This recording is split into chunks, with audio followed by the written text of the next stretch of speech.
Salut à tous et bienvenue sur MLS Time, le podcast 100% MLS. On se retrouve aujourd'hui pour le premier épisode de la deuxième saison. Un énorme plaisir de vous retrouver tous aujourd'hui pour parler MLS, pour parler principalement Mercato, mais la compétition reprend puisque dès le 3 février, on a la CONCACAF Champions Cup, donc l'équivalent de la Ligue des Champions qui reprend. Eh ben écoutez, sans plus attendre, on est parti pour une deuxième saison de MLS Time. Let's go!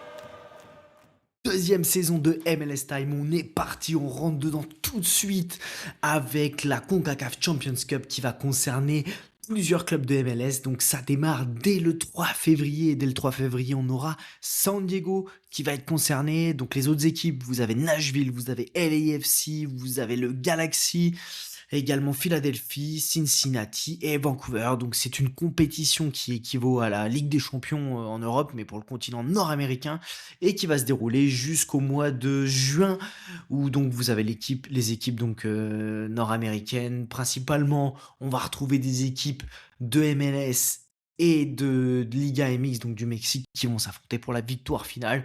Donc c'est dès cette semaine, donc sur les personnes qui font du fantasy sport comme Sorare, normalement c'est couvert, c'est de l'été l'année dernière, donc on pouvait jouer la CONCACAF Champions Cup avec nos cartes de MLS. Donc oui, cette saison dans MLS Time, il y aura toujours une partie fantasy sport à la fin des épisodes. Eh bien écoutez, ce que je vous propose aujourd'hui, c'est simplement de faire un point sur les rosters, sur le mercato qui bat son plein, parce qu'on a quand même eu pas mal de mouvements. Donc là, petit récapitulatif des gros mouvements qu'il y a eu dans chaque équipe. On va pas partir dans le détail des joueurs qui sont arrivés de MLS Next Pro, hormis les énormes prospects. Mais on a un mercato avant de démarrer, je voudrais vous dire, la MLS a changé, comme dirait l'autre, hein, vous le connaissez, Kix, Mobutu, comme vous voulez l'appeler, peu importe. La MLS, elle a changé, c'est que cette saison, vous pouvez voir à travers tous les tweets que je peux faire ou toutes les rumeurs, on n'a pas de joueurs en fin de carrière, des pré-retraités, c'est terminé. La MLS, je vous le dis depuis plusieurs saisons, travaille là-dessus et n'est plus une ligue de pré-retraités. On a très peu de joueurs de plus de 30 ans qui ont signé. En tout cas, on n'a aucun joueur type Messi, parce que même ceux qui ont signé Miami, c'est pas des joueurs proches de la retraite, hein, c'est des joueurs qui ont encore quelques belles années devant eux. Donc ça montre une chose, c'est que la MLS travaille très très bien, recrute dans des pays que personne ne suit ou peut-être n'y accorde pas autant d'intérêt et valorise surtout, à l'image d'un Alex Freeman, ces jeunes joueurs, parce que bon, certains, on y reviendra tout à l'heure, disent qu'il n'a pas été bien vendu, c'est quand même 4+3 avec une seule année de contrat pour un défenseur, justement comme on dit, de MLS, c'est plutôt bien valorisé. Écoutez, sans plus attendre, on va démarrer avec mon équipe, donc Atlanta. Atlanta qui a changé de coach, vous le savez. Donc cette saison, on a le retour de Tata Martino, le coach avec qui Atlanta a gagné en 2018 la MLS Cup pour sa saison d'expansion. Alors il faut savoir qu'Atlanta a pas mal de gammes en stock. Oui, les gammes. Je vous ramène les gammes, les TAM, les DP. Pour ceux qui ne savent pas, vous pouvez réécouter le tout premier épisode de la saison 1 de MLS Time où j'explique tout sur les gammes, les TAM, et vous serez incollable là-dessus, il n'y a pas de souci. Donc Atlanta a pas mal de gammes, 4,5 millions. Ça, c'était la donnée au 20 janvier. Pour le moment, dans ces spots DP, donc les spots DP, joueurs désignés, ceux qui ont un contrat au-delà de la masse salariale de 1,7 million, donc il y a Almiron, Emmanuel Latelas, Alexei Miranchuk. J'attends beaucoup de ce trio et ce trio a l'air d'être très très ambitieux avec Tata Martino, de ce qu'ils ont pu dire un peu dans leurs différentes conférences de presse. Almiron a l'air de dire qu'il attend énormément de cette saison pour montrer que les trois peuvent briller ensemble. Je suis assez hypé, je vous avoue que cette équipe démarre et que de les voir jouer. Alors, Au niveau des joueurs qui sont arrivés, donc on a Luka Hoyos, le gardien des New Wells Old Boys, qui est arrivé libre, donc qui va prendre le spot de Brad Guzan, parti à la retraite et qui est désormais dans le staff, dans la direction sportive. Thomas Jacob, un défenseur de Necaxa, est arrivé à l'initiative U22, donc Thomas Jacob, défenseur au milieu de ce que Garin Chamadi. Adrian Rill est arrivé également de Barcelone. Et on a au niveau des départs, donc je vous l'ai dit, au niveau des gardiens, Brad Guzan, fin de carrière. Josh Cohen est parti à Chicago. Et Ronald Hernandez a été re-signé. C'est étrange qu'il soit dans cette colonne-là. J'ai pas dû le modifier. Brooks Lennon est parti. On a Noah Cobb qui est parti à Colorado. Bartos Sliss est parti à Brøndby, transfert payant. Edwin Mosquera est parti à l'Independiente Santa Fe en Colombie. Aidan Moore est parti à Philadelphie. Donc voilà un peu pour les gros transferts. Je pense qu'on n'aura pas énormément de modifications au niveau du roster. Je pense que ça va être plutôt des ajustements pour Atlanta, qui de toute façon aura assez d'IP plein. Ils vont avoir 3 spots U22, enfin 2 spots à U22, vu qu'ils ont déjà Thomas Jacob qui a signé à l'initiative, donc à remplir. Donc pourquoi pas des jeunes arrivés du côté d'Atlanta. Du côté de Austin, Austin a pas mal dépensé. Austin est allé chercher son troisième DP, donc Myrto Uzuni, Brandon Vasquez sont les deux premiers, et le troisième n'est autre que l'ancien top player de Orlando, Facundo Torres, qui évoluait à Palmeiras. Donc ça a été officialisé en tout début de semaine. Facundo Torres revient en MLS à Austin. Austin a également signé John Bell, le défenseur de Seattle, puisque Julio Cascante quitte le club. Ils ont pris également Jaden Nelson de Vancouver, intéressant, pour compenser le départ de Jader O'Brien qui a été libéré de son contrat. Vous voyez, c'est bien pensé. Damian Lass revient, Stephen Cleveland va à SKC, Osman Boukari est parti en Pologne. Donc vous avez Jalen Nelson qui peut le faire, et Facundo Torres. C'est très très bien pensé. Et la petite touche qu'ils ont rajoutée qui est très intéressante, c'est le milieu de terrain de Minnesota, Joseph Rosales, qui arrive. Donc très très intéressant. Ils ont plus de spot DP ou initiative U22 de disponible, mais ils ont même prolongé Owen Wolf. Donc vous voyez, c'est vraiment très très bien pensé le mercato du côté de Austin. J'ai hâte de voir ce que cette équipe va donner. Sur leurs 2 premiers matchs, ils ont joué 2 équipes du SL, ils ont fait 0-0 et gagné 1-0. Donc affaire à suivre. Une autre équipe intéressante, c'est Charlotte, qui a signé Luca Della Torre de Celta Vigo, qui était en prêt à San Diego l'année dernière. Ils ont validé de façon permanente le transfert, on va dire, de Pep Bill, qui va être de retour de blessure sur ce début de saison. David Schnegg est arrivé, donc le défenseur qui n'avait pas été conservé par DC United. Un ancien de DC, Tyler Miller, le gardien de Bolton, est arrivé. Henry Kessler a été officialisé juste hier de Saint-Louis, donc il arrive libre. C'est intelligent, donc on rappelle, parce qu'ils ont perdu quand même David Bingham au but.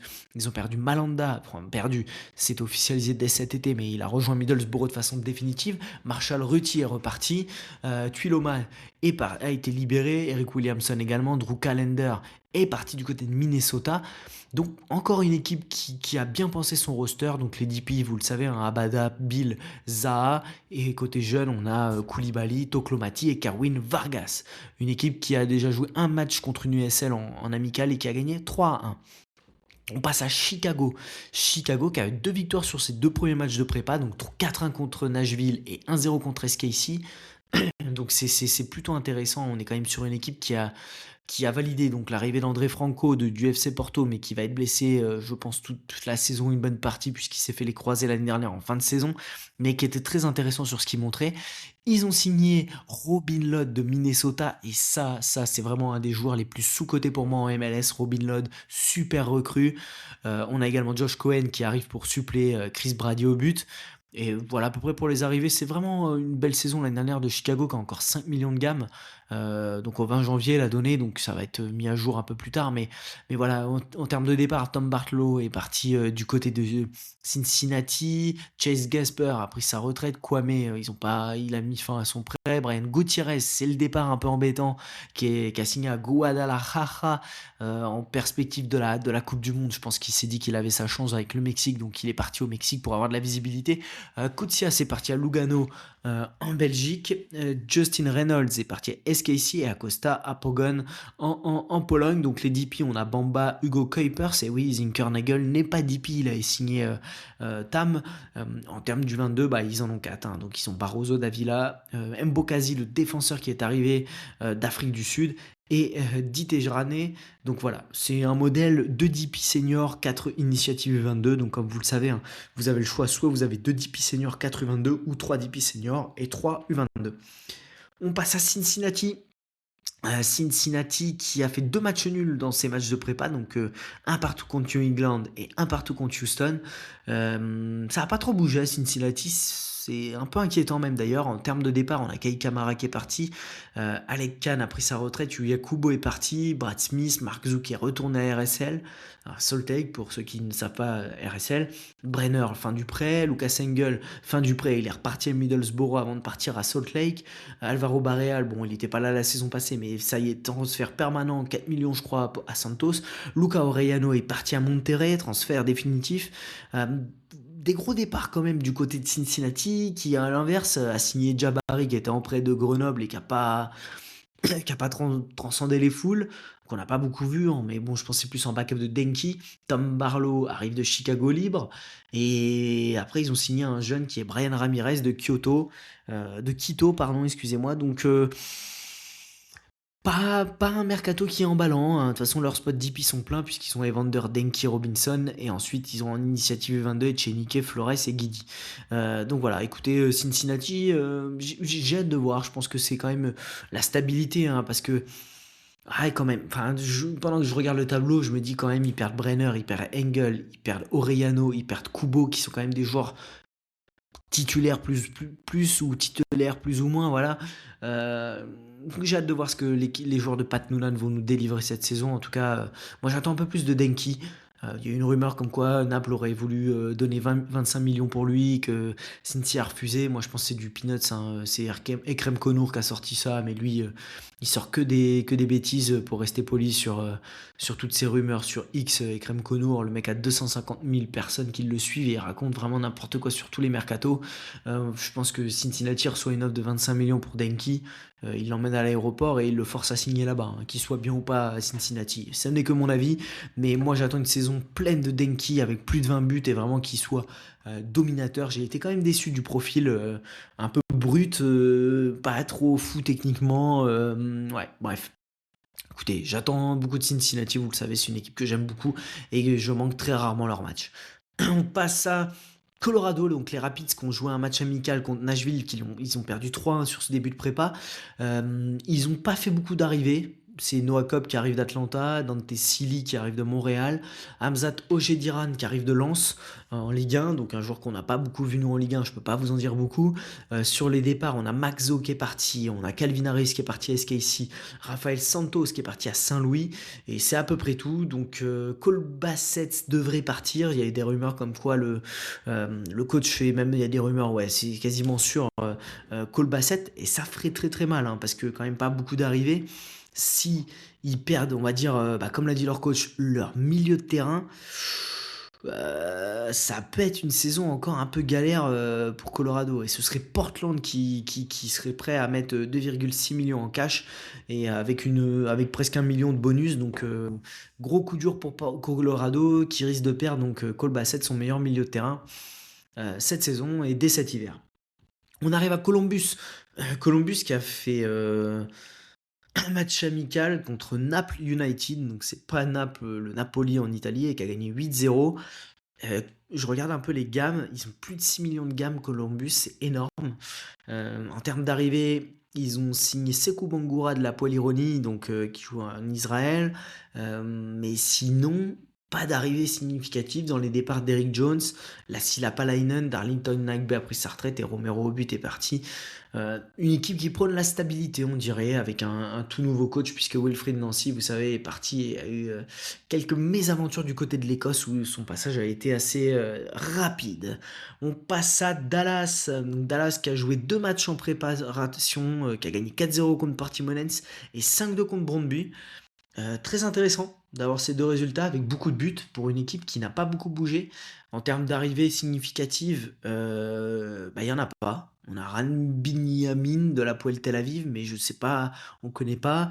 Bah, il a signé à l'Initiative 22, donc je pense qu'il y a des qualités.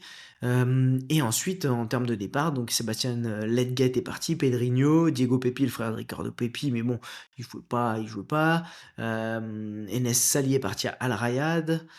Donc ouais, il y a encore un spot DP senior de dispo pour ce Dallas, mais on sait que c'est des joueurs qui font, enfin une équipe qui fait confiance aux jeunes joueurs, mais pas emballé sur le papier de leur équipe, je vous avoue.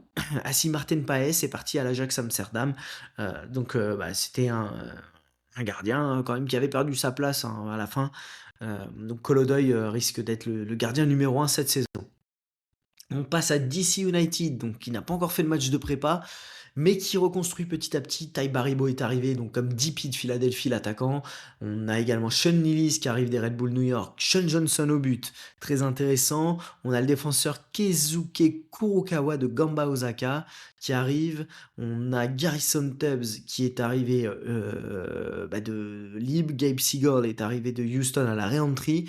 On a l'ailier attaquant Luis Munteanu qui arrive de Cluj, très intéressant apparemment, qui devrait empiler quelques stats cette saison. Alex Bono arrive de New England, donc en tant que gardien numéro 2 derrière Sean Johnson. Et hier a été officialisé l'arrivée de Sylvan Eftil, défenseur d'Hambourg. Pardon. En tout cas, voilà, un beau recrutement sur le papier, en termes de départ, bon, Luis Barraza est parti à Miami en tant que troisième gardien, c'est complètement fou. Benteke a signé à Dubaï, à Al Wada. On a Randall Leal qui est parti à Herediano. McNaughton est parti, Zouir est parti, Boris Eno à Jérusalem. Dominique Badji est parti, Dominique Schnegg est parti. Et Kim Jong-ung, le gardien, est parti à Suwon. Donc ouais, la reconstruction. J'ai hâte de voir ce que ça va donner, mais je pense que le mercato est très intéressant et plutôt bien pensé. Hein, vous voyez, hein, sur les premières équipes dont j'ai parlé, on est quand même sur un mercato relativement intéressant, sans nom clinquant, mais avec des joueurs de qualité ou des joueurs qu'on tente, qu'on va chercher au Japon, qu'on va chercher dans des pays type Écosse, Israël, enfin ouais. On va passer à Houston. Alors eux, ils m'intéressent énormément. Ils ont fait un match donc de pré-saison contre Cincinnati, un partout, mais ils ont 6,5 millions de gamme dans le coffre-fort, et ça c'est très intéressant. On est sur une équipe qui a quand même signé Augustin Bouza, donc qui arrive de Vélez, c'était leur capitaine au milieu. Guilherme, qui était le coéquipier de Neymar à Santos, très intéressant.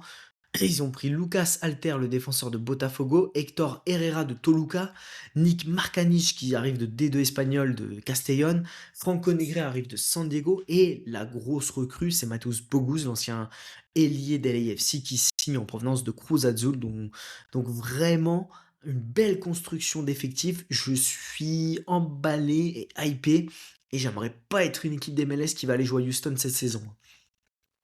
Franchement, ça risque de pas être un cadeau d'aller jouer là-haut. On connaît un peu hein, la culture du coach qui veut avoir une grosse assise défensive, un gros milieu, et devant maintenant ils vont avoir vraiment de la qualité. Franchement, j'ai hâte de voir cette équipe de Houston qui, en termes de départ, a quand même fait partir Bartlow, Duenas, Escobar, Hallyday, Kovalcic, Lowe. Ils ont fait partie Sergio Santos, Gabe Seagull, ils ont fait Steres, Tarbell, Urso, Brooklyn Reigns. Alors ça, c'est un peu le départ qui m'embête, mais bon, ils l'ont bien vendu du côté de New England. Et ils ont toujours McGlynn, donc Ponce, Linger. Donc c'est vraiment une équipe, même Enali, Quiñones qui revient de ses croisés. Vraiment, je suis hypé par ce que Houston va proposer. Peut-être un ou deux renforts encore en défense, mais bon, on connaît, hein, ils ont vraiment des joueurs de qualité qui devraient tenir la route et un beau recrutement. Je l'avais dit il y a quelques semaines que j'étais hypé quand je voyais les noms qui sortaient. Ils ont tout concrétisé ou presque. Donc très intéressant de suivre Houston et pas Austin, comme je dis il y a quelques secondes. On passe à LAFC. Donc LAFC, pour le moment, ils ont fait deux matchs amicaux. Orange County qu'ils ont battu 1-0 et ils ont fait 2-2 contre Portland. Alors eux, ils ont prôné la stabilité. Vous allez voir les deux équipes d'LA, c'est stabilité. Arrivé à LAFC, Mathieu Chouanière qui arrive de façon permanente, qui était en prêt. Ils ont signé belle recrue Jacob Schaffelbourg, et donc qui arrive de Nashville, l'ailier. Tyler Boyd de Nashville qui a été libéré. Ça, c'est vraiment le joueur. Si j'avais été un club de MLS sur lequel, mais je serais absolument allé. Franchement, C'est un super joueur qui a été pas mal blessé, mais qui est vraiment très, très intéressant. Donc, hâte de voir comment ils vont l'utiliser, je pense en backup, mais c'est très, très intéressant. Amine Boudry, le très jeune, joueur de Gais qui a signé à l'Initiative 22, excusez-moi si je prononce mal le nom, je suis pas trop connaissant sur les clubs, de ce que j'ai compris, il jouait en Suède. Donc voilà, vraiment de belles arrivées. Aux côtés des départs, Luca Bombino, bon, il était déjà prêt à San Diego qui a validé le prêt.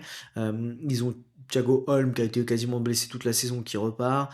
Baluta libéré, Jailson également, Ochoa libéré, Amaya fin du prêt et Yo Yeboah est libéré. À noter que LAFC a recruté Raposo de façon définitive hein, jusqu'en 2027-2028 avec une option jusqu'en 2029. On passe au Galaxy, donc je vous disais, le Galaxy l'a bien recruté parce qu'ils ont pris une tuile, c'est quand même Ricky Puig qui a rechuté au niveau de ses croisés.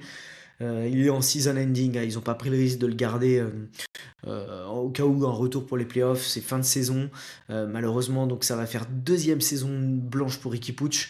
Donc ils ont dû réagir et je pense qu'ils ont mal réagi, moi. Alors ils ont signé, au niveau des départs, Miguel Berry a signé en USL en aparté, peut-être qu'il jouera enfin au niveau à son niveau tout à parce que franchement, tu vois, tu fais 6 clubs en 3 ans, il y a des raisons. Diego Fagundes, apparemment libre. Bah écoutez, ça c'est un joueur qu'il faut aller piocher si vous êtes un club de MLS qui cherche un ailier expérimenté. Mais en termes de recrues, ils ont signé Jacob Glesnes, donc de Philadelphie, Justin Hack de NYCFC, donc ça c'est déjà deux très belles recrues. Nascimento qui était en prêt revient. Eric Tommy a été annoncé hier du Galaxy. Ça, c'est vraiment un super coup à relancer Eric Tommy qui a eu quand même du mal sur sa deuxième saison à SKC, mais qui n'aurait pas eu du mal dans cette équipe où c'était un marasme avec Pete Vermes et compagnie. Enfin bref, l'anti-football SKC c'est terminé d'ailleurs, on en parlera un peu après. Je pense que ça va revenir bien à SKC, le temps de reconstruire. Et la recrue phare, plus ou moins, c'est Joao Klaus, l'attaquant de Saint-Louis, donc qui a signé en tant que DP jusqu'à la fin de saison 2026. Donc je suis très surpris qu'il le signe DP. Pour moi, il n'a pas le calibre d'un DP. Après, bon, voilà, il y a Pincil, Peck qui vont l'abreuver de ballons, Tommy aussi. Mais pour moi, tu avais déjà Nascimento, Ramirez. Pourquoi aller rajouter Klaus? Alors oui, Ramirez un peu vieillissant, mais Nascimento, c'est prometteur. Ouais, bon après c'est un profil, déjà tu Ramirez, c'est un profil quand même que Greg Vanney aime bien et on va faire confiance à leur coach qui est un bon coach. Pour ceux qui penseraient l'inverse par rapport à la saison passée, je pense que, le Galaxy a vraiment un bon coach. Au passage, les Galaxy a joué un match et l'a remporté 1-0 contre Portland sur cette pré-saison. On passe à Miami, et ça vous voulez tous, vous en posez tous des questions là-dessus, hein. Miami a joué un match amical et il a perdu 3-0 au Pérou contre l'Alianza Lima. Bon, c'était le tout premier match. Miami qui va reprendre très prochainement avec la CONCACAF Champions Cup qui a un objectif qui a 6,5 millions de gammes en stock. Ça, c'est complètement fou. Miami, en termes de départ, Fafa Pico libéré, d'ailleurs, toujours pas de club intéressant. Club joueur de peut-être 34 ans, si je me trompe pas, mais qui est toujours intéressant. Saylor, Ryan Saylor, le défenseur, a signé à Seattle. Vegant, fin du prêt. Baltazar Rodriguez libéré. Obando, fin du prêt. Yarbrough a signé à Toronto. Sergio Busquets et Alba ont pris leur retraite. Et Thomas Aviles a été prêté à Montréal. Les arrivées, bon, arrivée définitive, Rodrigo De Paul pour 21 millions de dollars.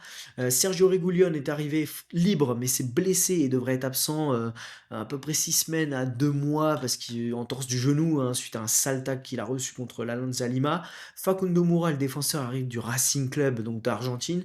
Gros gardien qui recrute, donc Dane Sinclair avec.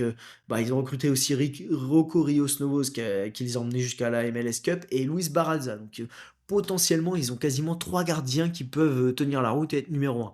Ils ont signé Michael en prêt de Palmeiras avec une option d'achat, David Ayala, excusez-moi, de Portland contre du cash. Ils ont signé Tadeo Allende qui est même pas DP. On ne sait pas si c'est un TAM ou quoi. C'est complètement fou. Franchement, 6 millions de gamme, deux spots DP, parce qu'en plus, il y a German Berterame qui devra arriver, donc l'attaquant de Monterrey. Autant vous dire que cette année, Miami, sur la phase régulière, je pense qu'ils sont injouables sur les 34 matchs, ils vont en perdre. Mais il y a quoi? C'est 7 ou 8 déplacements dans l'autre conférence. Donc, mais je pense qu'ils vont rouler sur la MLS.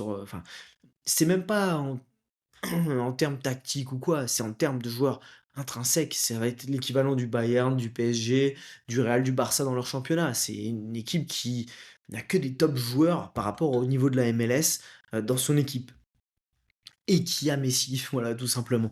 Mais imaginez, enfin, ils vont avoir une attaque avec Messi, ils vont avoir une attaque Messi, Tadeo Allende, Silvetti, Berterame qui va arriver, Luis Suarez en backup, un milieu avec De Paul, Ayala, plus Segovia, ouais, et une défense où bah, t'as Reguilón, bon c'est pas Alba mais c'est quand même un joueur de qualité, où tu vas avoir Mikel, tu vas avoir Facundo Moura. Ouah, l'équipe est folle. Et puis, bah, on ajoute à tout ça Dane Sinclair au but. Non, pour moi, cette saison, ça va être très très compliqué d'aller chercher Miami, au moins sur la phase régulière. Après, sur les playoffs, on sait que c'est pas la même histoire. On passe à Minnesota.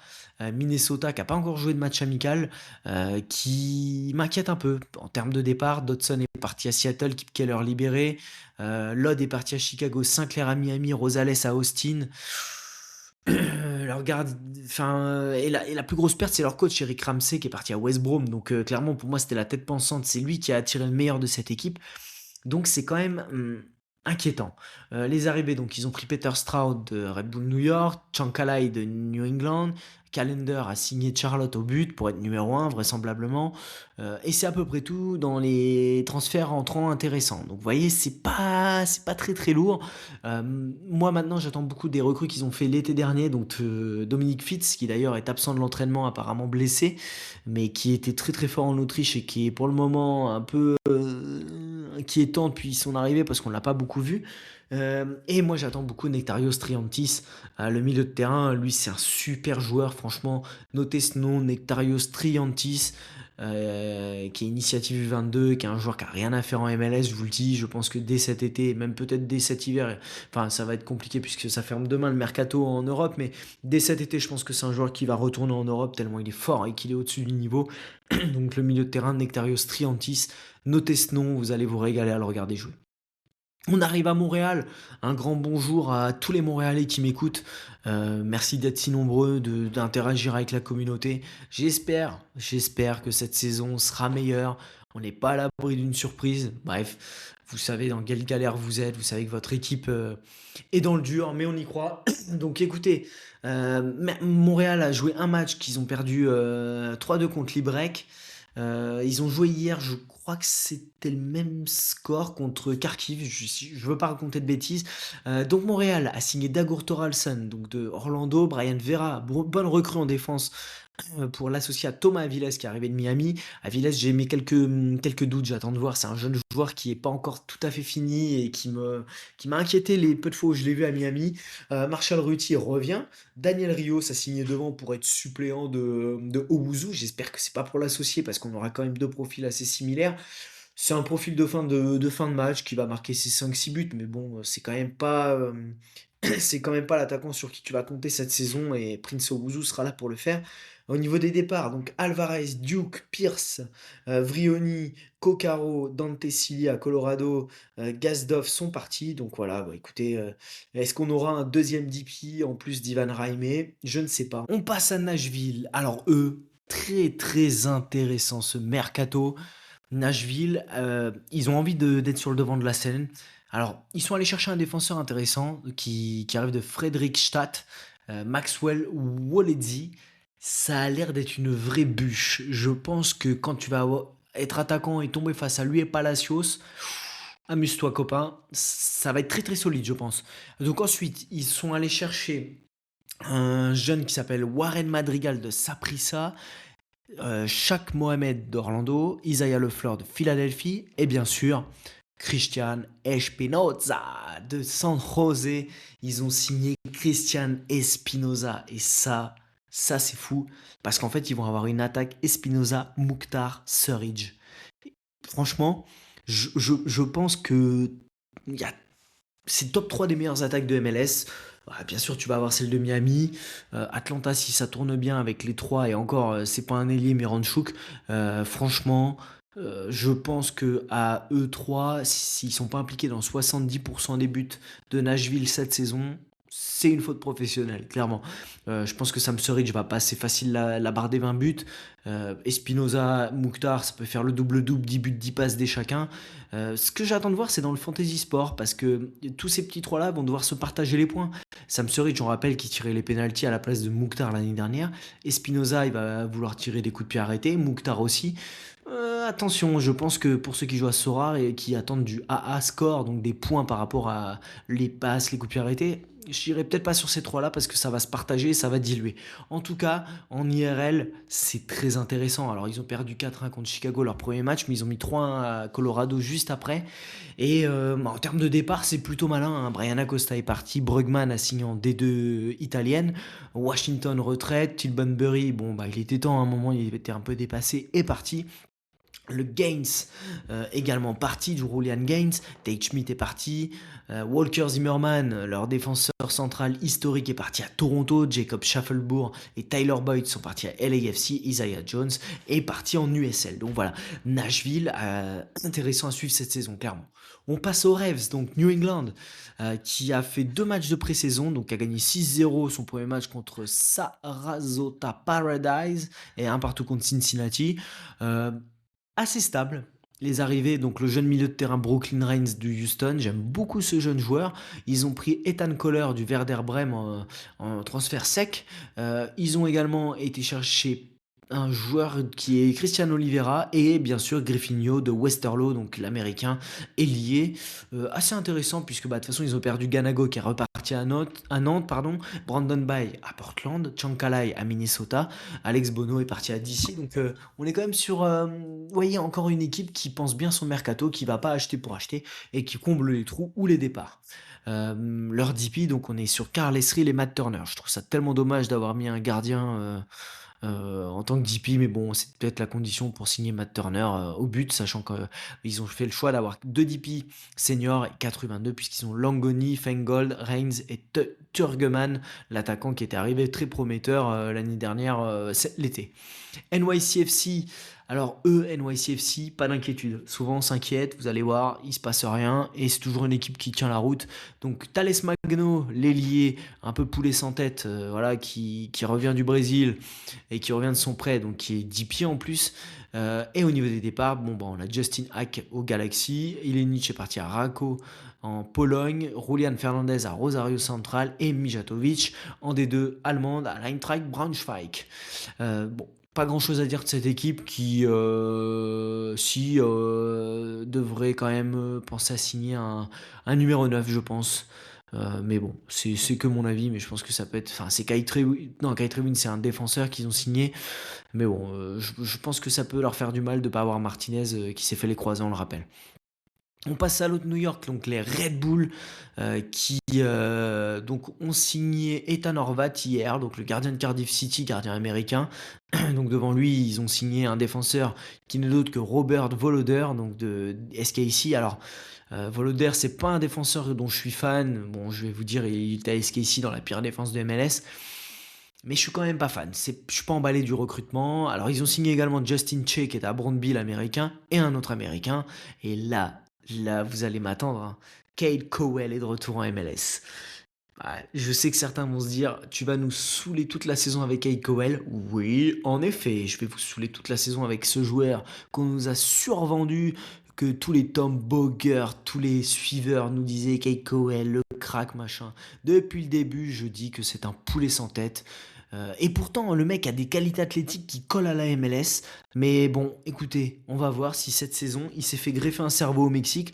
Son passage au Mexique donne pas forcément envie et me donne encore raison. Donc on va voir ce que ça va donner. Cade Cowell, j'attends au pied ferme de voir s'il va réussir à faire au moins une saison 10 buts, 10 passes D. Parce que clairement, comme on nous l'a vendu, c'est un 10 buts, 10 passes D en MLS, hein, surtout à son poste. En termes de départ, donc Carlos Coronel est parti à Sao Paulo, Kyle Duncan a été libéré, Peter Stroud est parti à Minnesota, Lewis Morgan a signé à San Diego, ça c'est le gros coup de San Diego, très très intelligent, Sean Lillis est parti à DC, et Alexander Hack et Edelman sont partis, surtout Edelman, il est parti du côté de Saint-Louis, et ça fait mal. On passe à Orlando, qui a joué un match amical contre Lexington et qui a perdu 2-1, mais bon, pas dire grand-chose.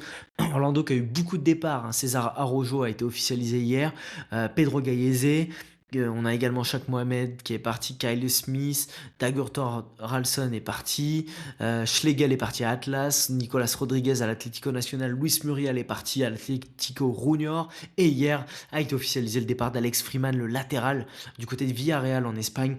Bon, certains me disent ouais, pas très bien vendu. Bon, d'habitude je suis à peu près d'accord, Kai Wagner et autres, je peux être d'accord. Alex Freeman, il était en fin de contrat en 2026, ils l'ont quand même vendu 3 plus 4. C'est-à-dire 3 millions de fixes ou l'inverse, non, 3 millions de fixes plus 4 de bonus, ça fait potentiellement 7 millions. Un an de contrat, défenseur de MLS, ça je trouve que c'est plutôt pas mal vendu. Les recrues, donc Thiago a signé, donc c'est un attaquant qui arrive de Bahia. Ils ont également signé Brian Oreda, donc de Real Salt Lake, c'est très intéressant. Leur gardien sera désormais Maxime Crépeau, donc il aura la lourde tâche de remplacer Pedro Gallese El Pulpo. Ils ont signé Luis Otavio, le milieu d'International. Et voilà, à peu près pour les recrues du côté d'Orlando. Bon, à voir, mais je pense que il faudrait peut-être un petit peu se renforcer quand même en attaque. Je trouve ça un peu léger. Après le reste, la base est toujours là. À voir Crépeau, je suis pas un grand fan de Maxime Crépeau, ce que ça va donner. On sait que El Pulpo, notre ami Gallese, faisait souvent des miracles. Donc à voir s'il est capable de tenir et de faire des miracles également dans le but à l'approche de la Coupe du Monde, puisqu'il aura sa place à peut-être aller chercher. On passe à Philadelphie. Eux m'inquiètent. Un nul, une défaite en pré-saison. Mais à chaque fois qu'on s'inquiète, Philadelphie arrive à trouver des ressources. Euh, Ce qui m'inquiète, c'est les signatures. Alado a signé, Ezekiel Alado, donc inconnu au bataillon, Aidan Moore de Atlanta, mais après c'est que des joueurs du SL. Ouais, il y a l'Arsène de Bran, mais sinon c'est quand même inquiétant.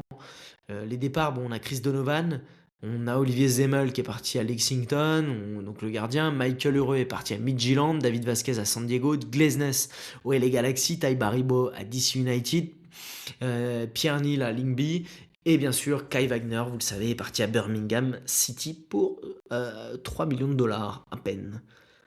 Là, par contre, je suis pas d'accord d'avoir vendu Kai Wagner 3 millions de dollars. C'est complètement dingue. Et aujourd'hui, Birmingham, ils sont très contents de lui. Il est décisif dès ses premiers matchs. Enfin, je trouve que la MLS va devoir à un moment valoriser ses joueurs, hein, parce que autant Alex Freeman a un an de contrat, je peux le comprendre, mais un Kai Wagner, non, s'il vous plaît, c'est le meilleur défenseur de MLS, le meilleur latéral depuis bientôt 10 ans. Et tu le fais partir pour 3 millions et en Angleterre, en Championship, il se frise les moustaches, il est trop fort. En plus, ils sont blindés d'oseille, les Anglais. Mais faites-les payer.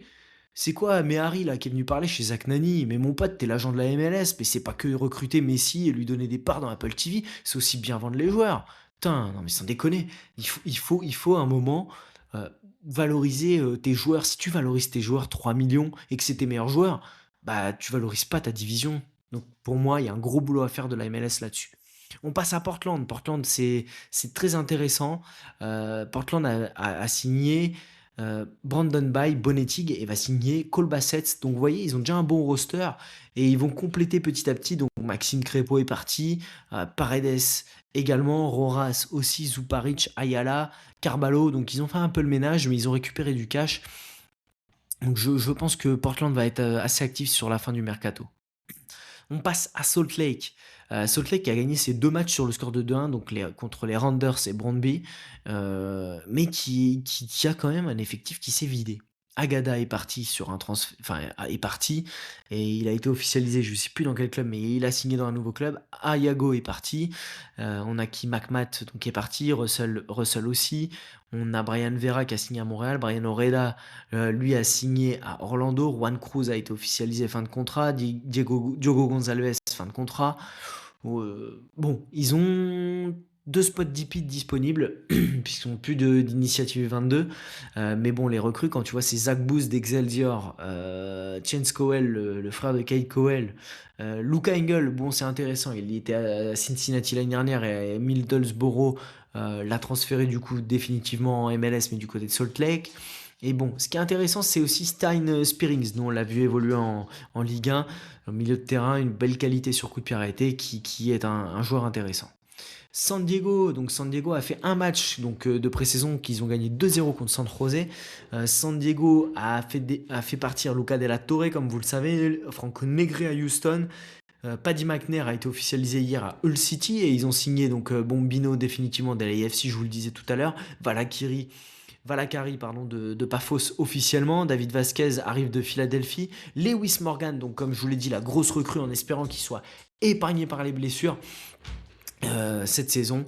C'est le seul truc qui fait peur avec Lewis Morgan, mais bon, c'est un beau pari qui n'arrive pas DP en plus. DP, en parlant de DP, Chucky Lozano, je crois que San Diego veut s'en séparer, mais lui n'a pas envie de partir. Et ouais, la soupe est bonne, hein. Mais San Diego a l'air d'être une équipe qui ne se pose pas trop de questions, que tu sois un joueur de renom ou pas. Regardez Luca Della Torre, ils l'ont fait partir et je pense que Chucky Lozano, s'ils peuvent le faire partir, ils vont le faire partir. Et pourtant, c'était la tête d'affiche la tête de proue du projet et ça se passe pas très bien. La saison dernière, on se rappelle, il a fini sur le banc et je pense qu'il y a eu quelques brouilles et ça risque d'être compliqué pour lui de revenir dans l'effectif. On passe à San José, donc je vous en parlais juste avant, qui a perdu 2-0 contre San Diego sur son match de pré-saison. Ils ont officialisé enfin l'arrivée de Timo Werner, donc en tant que DP. Ce qui est assez fou, c'est que Chicho Arango, qui a prolongé il y a quelques semaines, va partir. Complètement dingue. Donc ils vont perdre un DP, enfin ils vont en gagner un et en perdre un autre. Donc ils ont perdu aussi Espinoza, Marc-Anthony Kay, Joseph Martinez parti à Tijuana, Rodriguez est parti, Gruezo est parti, Bruno Wilson est parti. Nick Lima a pris sa retraite, Cruz Medina est parti. Je suis assez inquiet pour Tonton Bruce. Je sais pas ce qu'il va nous cuisiner, mais pour le moment, ça me fait pas rêver cette équipe de San José. Et bon, pour info, Timo Werner va arriver un peu après la pré-saison, de ce que j'ai compris, puisqu'il attend un enfant et il veut que tout soit prêt avant de déménager aux États-Unis. Du côté de Seattle, bon, on prône la stabilité, hein.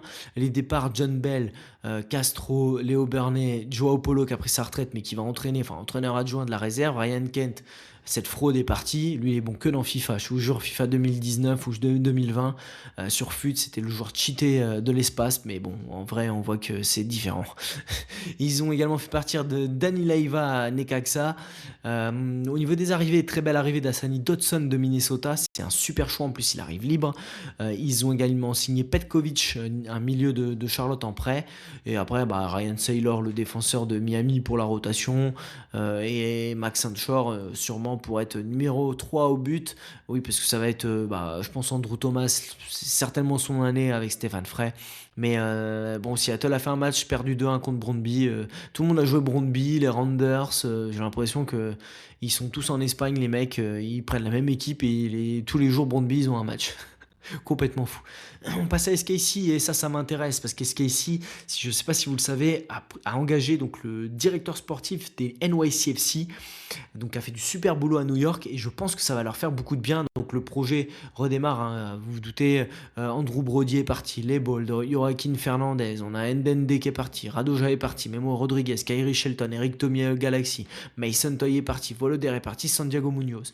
Déjà, c'est des joueurs, bon, à part Tommy et Radoja, pas des grosses pertes, on va dire. Et ils ont signé donc Stephen Cleveland, qui devrait être vraisemblablement numéro 1 au but, qui va enfin avoir sa chance, Justin Reynolds de Chicago, Calvin Harris de Colorado. Mais ce qui est bien, c'est qu'en fait, ils ont Manu Garcia, Dejan Joveljic comme DP. Ils n'ont pas du 22, donc le connaissant, le directeur sportif d'NYCFC qui vient d'arriver va miser sur des jeunes joueurs. Donc, ils ont potentiellement 4 U22 ou 3 et encore un DP. Donc ouais, SKC, ça va être la saison, je pense, de reconstruction. Va pas falloir s'attendre à ce qu'ils fassent des miracles, mais je suis hypé par le projet, par la direction qu'ils ont prise. On passe à Saint-Louis, eux aussi me hype un peu. Donc une défaite contre New York, Red Bull 3 en amical et contre Tampa Bay de partout. Ce qui est intéressant, c'est qu'ils ont fait partir donc Rasmus Alm, bon, qu'ils avaient laissé libre, Alfredo Moreno, Alfredo Morales, pardon, j'ai complètement vrillé. Joao Klaus au Galaxy, Henry Kessler qui est parti à Charlotte. Bon, pas des gros départs. Et dans les arrivées, c'est Edelman qui arrive des Red Bull New York, très intéressant. Ils ont confirmé le prêt avec option d'achat de Conrad Valem. Rafael Santos arrive de Colorado. Et ils ont recruté Mamadou Fall, donc, qui était à LAFC, qui était à Barcelone et qui va revenir en défense. Alors, cette année, vous allez avoir 2 Fall en défense. Donc, Mamadou Fall Et l'autre, j'ai mangé son nom. Bref, vous aurez 2 défenseurs qui vont s'appeler Fall, donc ça va être sympa pour les commentaires. En tout cas, voilà, Saint-Louis qui va reconstruire petit à petit, je pense et ça peut être intéressant puisque l'année dernière, bon, on rappelle, hein, Marcel Hartel qui est DP a quand même déçu, mais je pense que cette saison, ça va être beaucoup mieux. On passe à Toronto. Toronto, eux, avaient déjà commencé, vous vous souvenez, l'année dernière à recruter Djordje Mihailovic. Ils avaient bien renforcé leur milieu de terrain. Ils avaient fait partir les Italiens. Et bon, là, ils ont signé quand même Walker Zimmerman, hein, qui est quand même un défenseur emblématique de MLS et de Nashville. William Yarbrough au but également, donc arrive libre de Miami en certainement numéro 2, même c'est sûr parce que Gavran va être numéro 1. Et ils ont fait partir Sean Johnson, donc Kevin Long, Mbong, Raoul Petretta, Sigur Rosted. Donc voilà, ils ont fait déjà un gros travail cet été. Et là, c'est de l'ajustement. Et ils ont encore 3 spots DP U22, 3 spots U22, pardon, et un spot DP. Alors, je leur fais parce que là, j'ai dit n'importe quoi. Ils ont 2 DP seniors et un U22. Donc, potentiellement, ils peuvent faire 2 DP seniors et plus encore 3 U22 ou 2 U22 et un senior. Donc, c'est encore une équipe qui a de la marge et bon, qui est toujours en négociation pour signer Sargent, l'attaquant américain de Norwich. Où ils ont fait une proposition de 18 millions complètement folle. Mais bon, Toronto, ils adorent envoyer des gros paquets d'oseille parce qu'ils sont blindés d'oseille apparemment. Et on va terminer par Vancouver. Donc Vancouver qui sort d'une saison incroyable, qui va jouer la CONCACAF Champions Cup, qui n'a pas recruté. Bon, c'est des joueurs de MLS Next Pro et Olivier Larraz, donc de Colorado, qui arrive libre. Au niveau des départs, donc Pupeux repart à Saint-Tron, donc il n'aura pas beaucoup joué. Ali Ahmed est parti à Norwich et en 2 matchs, c'est 2 buts de passe D, je crois, ou 3 matchs. Enfin, c'est assez fou. Comme Guy Wagner qui performe. On a Jayden Nelson qui est donc qui est parti à Austin, pardon, Daniel Rios à Montréal. Et la tuile, c'est que Ryan Go, donc leur capitaine, s'est blessé au genou et donc cette fois-ci, il va être absent jusque quasiment le mois d'avril. Un peu à la Ryan Go, hein, Ryan Go, un peu à la Ricky Puig, où c'est 2 joueurs fabuleux, importants pour leur équipe, mais qui sont beaucoup blessés au genou et qui font les frais des terrains peut-être en MLS. Donc voilà, Ryan Go qui va être absent plusieurs mois du côté de Vancouver. Eh bien écoutez, on arrive au bout de cet épisode. Un grand merci à vous de m'avoir suivi. C'est un énorme plaisir de vous retrouver pour parler MLS. Donc cette saison, ce sera comme l'année dernière, vous aurez beaucoup d'infos sur la MLS. Je donnerai peut-être un petit peu plus mon avis sur des trucs tactiques, des trucs que je vois le week-end pendant les matchs. On aura une partie Fantasy Sport pour Sora, étant donné qu'en plus la Sora a décalé la deadline au samedi 16h.